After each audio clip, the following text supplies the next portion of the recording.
Train rides are underrated.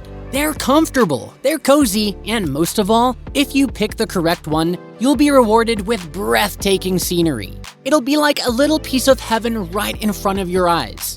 Today, we'll be doing a little digging and pitting some of the best train travel experiences against each other to find out which one is really worth your coin. Points will be assigned based on how each ride fits the modern citizen of the world.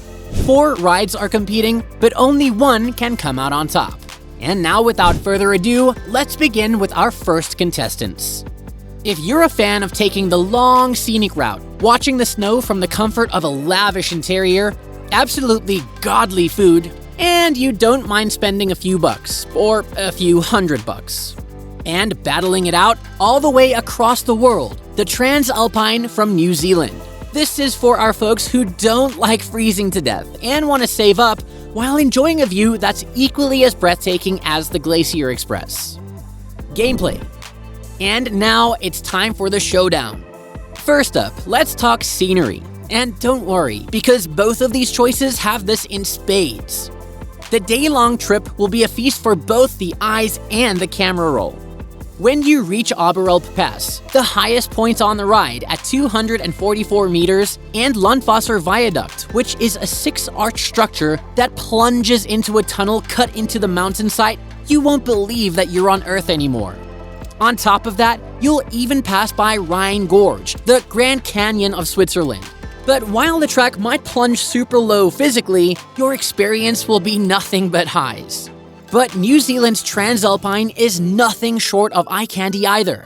This one is like a jack-of-all-trades experience.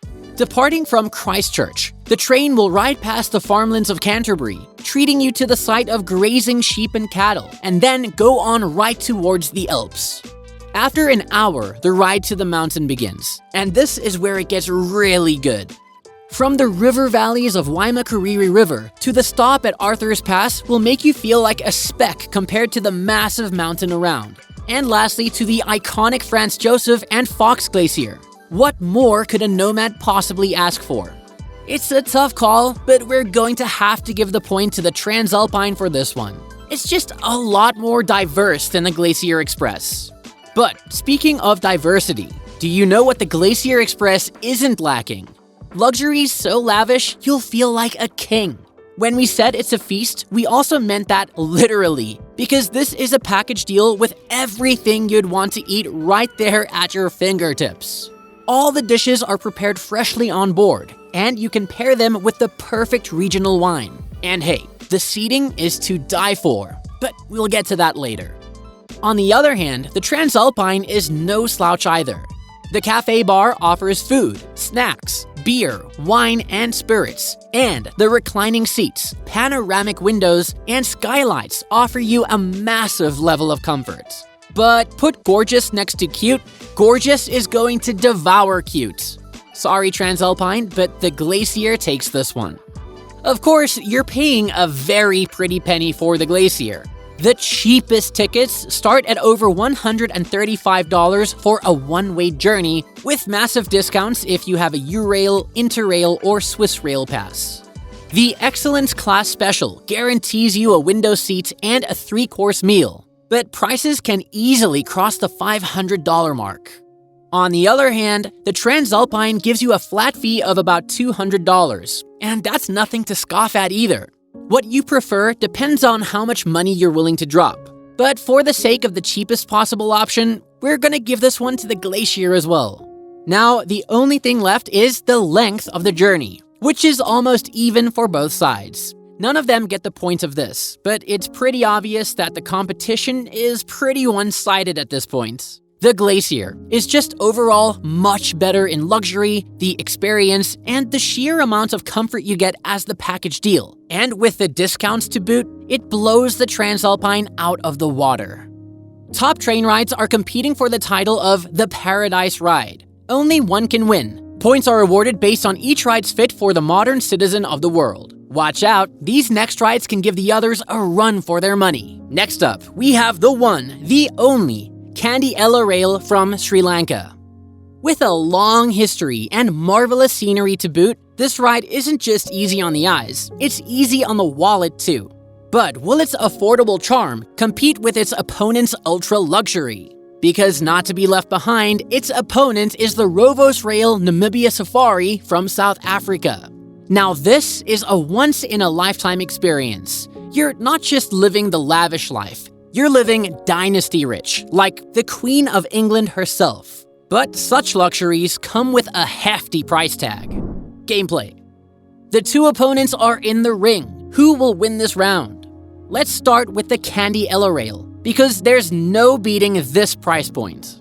The one-way journey costs less than $2 for a ticket, for about 7 hours of travel. Can you believe that?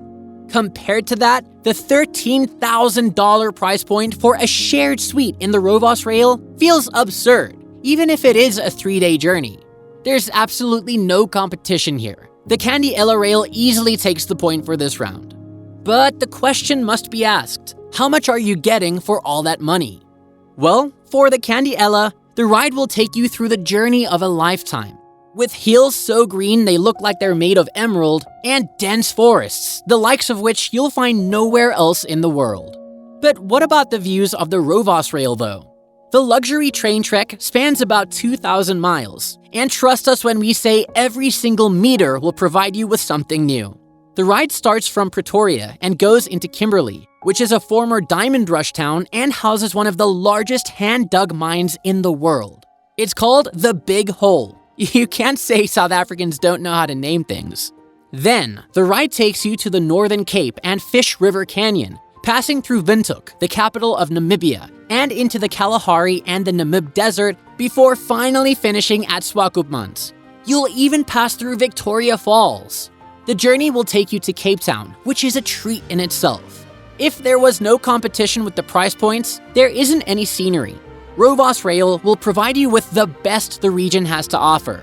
The point has to go to South Africa for this one. And now, the moment we've been waiting for. Can the Old Town charm compete with hyper-luxury? Rovos Rail operates restored vintage coaches, and the ride is all-inclusive. It's like living in a 5-star luxury hotel, only this one moves too. But maybe train enthusiasts will agree with us that a 5-star hotel experience isn't what everyone is looking for. Candy Ella trades this out for stops in the Sri Lankan countryside, where you'll get to experience all the culture of the small towns, and try out the local foods and the literal fruits of their labor. This point goes to Candy Ella. And so we have a clear winner for this round as well. While some might prefer the Rovos Rail, the price point is a little too high to be justified. The winner of this round is Candy Ella. Top train rides are competing for the title of the Paradise Ride. Only one can win. Points are awarded based on each ride's fit for the modern citizen of the world. We're in the finale now. Who are you rooting for? On one hand, we have the old favorite, the Glacier Express. This one has a few aces we haven't talked about that can sway your opinion. On top of the luxurious meals and the comfort, it has a great destination as well. On the other side, there is the underdog, the Candy Ella. Can country charm compete with what money can buy? Gameplay. Here's where the competition gets a little tough. Candy Ella is a little underrated. The start point is a not-so-big city, and Ella is even smaller than Candy. If you value your peace, then it's a great place to be. But there isn't much in terms of tourist attractions there. On the other hand, both the beginning and the end points of the glacier are gorgeous places to be. The mountain resorts of Zermatt and St. Moritz will just take your vacation one step above. It's a point in favor of the glacier. But hold on to your horses. Candy Ella's underrated flair means that there aren't that many people on board. On the other hand, the glacier is always fully booked. And while big crowds aren't necessarily bad, sometimes you just want a place to yourself. So we give a point to Candy Ella too. Now, we seem to be in a bit of a deadlock, but there's one glaring con about the Candy Ella that we haven't talked about yet. All the good views are on one side. It's the right if you're moving from Candy and the left from Ella. So basically, you're only getting half the experience. We have to deduct points from the Sri Lankan experience for that one. And keeping that in mind, it seems we have a winner for the competition. So, the winner of the most beautiful train travel in paradise is, drumroll please, the Glacier Express. And if you're on a budget, the Candiella is still a pretty close second.